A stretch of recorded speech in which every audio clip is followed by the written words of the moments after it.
Hi, Mike Garza here for eXp Realty. We serve the whole East Bay area. Today's subject is for landlords and folks with second homes that they don't occupy all of the time. So, squatters and what you can do.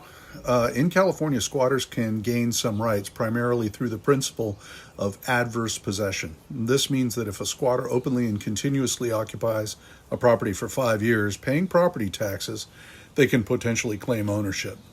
Additionally, squatters can also be treated as tenants if they've been on the property for 30 days, requiring the property owner to follow the eviction process, and obviously this can become very costly very quickly. Let's talk about the requirements for a minute. To claim ownership through adverse possession, a squatter must demonstrate the following. 1. Hostile possession, occupying the property without the owner's permission, meaning they don't have a lease or agreement allowing them to live there. Actual possession, they physically must reside on the property and treat it as their own home. Open and notorious, and this is important, occupying the property openly so all the neighbors can see them, not trying to hide their existence. Exclusive possession, being the sole occupant of the property, not sharing it with the owner or others. And they also must have continuous possession, residing on the property for the entire 5-year period. Taxes paid. The squatter must also pay property taxes on the land, and I'm not sure how they do that. Potential tenants' rights. So this is tenants' rights, 30-day rule. If a squatter has been on the property for 30 days, they can be considered a tenant, and the property owner must evict them through the legal process we spoke of before. Tenancy rights.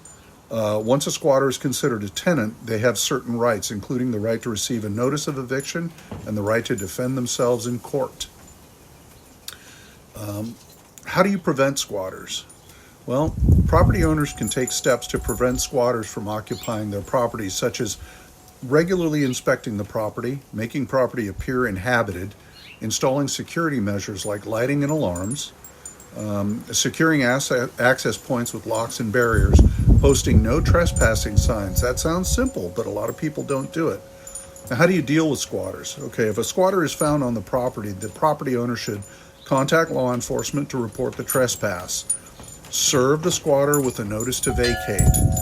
If the squatter refuses to leave, your only legal option is to file an eviction lawsuit. Don't go in there with a gun.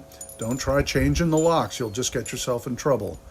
Now, new legislation, AB 897, moves to strengthen property rights against squatters, potentially making it easier for landlords to evict them. Now, the key points: squatting is illegal in California, but squatters can gain rights through adverse possession or be considered tenants after 30 days.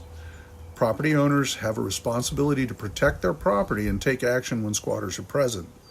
California law is complex, and property owners should consult with legal professionals if they have any questions about squatters' rights. And I highly recommend that because there's a real epidemic. Mike Garza, eXp Realty. We serve the entire San Francisco East Bay area.